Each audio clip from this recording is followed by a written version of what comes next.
Sky walk দেখতে এসে প্রথমেই যেটা করবে, নিজের জুতোর জন্য একটা সেফ প্লেস খুঁজে নিয়ে তারপর কোনো দিকে না থাকে ডাইরেক্ট স্কাই ওয়াকে চড়ে বসবে। স্কাই ওয়াক দেখতে এসছে যখন সেখানেই যাবে, তাই না?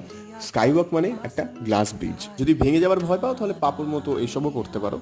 তারপর মোস্ট ইম্পর্টেন্টলি তোমার সাথে যে বন্ধু গেছে তাকে বলবে, ভাই আমার একটা ভাব নিয়ে ভিডিও তুলে দে। মানে আমি তো এটাই করেছিলাম।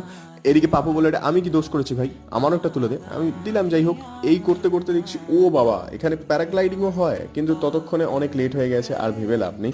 তারপর লক্ষাধিক সিঁড়ি পেরিয়ে আমরা ফাইনালি পৌঁছালাম বুদ্ধা মূর্তির কাছে। তারপর ওখানে গিয়ে জানতে পারলাম ও আরো উপরে উঠে যায়। যেমন ভাবা সেরকম কাজ। ওখান থেকে ভিউটা কিন্তু দারুণ লাগছিল। তারপর কোটিখানেক ছবি তুলে চলে গেলাম পরের স্পট, সিংশোর ব্রিজ। এটা নাকি এশিয়ার সেকেন্ড হাইয়েস্ট হ্যাঙ্গিং ব্রিজ। ওখানে গিয়ে পাপুর দিল তো গার্ডেন গার্ডেন, তাই এরকম বাচ্চাদের মতো করতে লাগলো। আর এইভাবেই সারাদিন আমাদের খুব ভালো কাটলো। আমরা প্রায় সমস্ত সাইট সিইং কমপ্লিট করলাম পিলিং এর, কিছু জায়গা ছেড়ে দিয়ে। পরের ভিডিওতে দেখা হচ্ছে, ততক্ষণ সাবস্ক্রাইব করে দিও।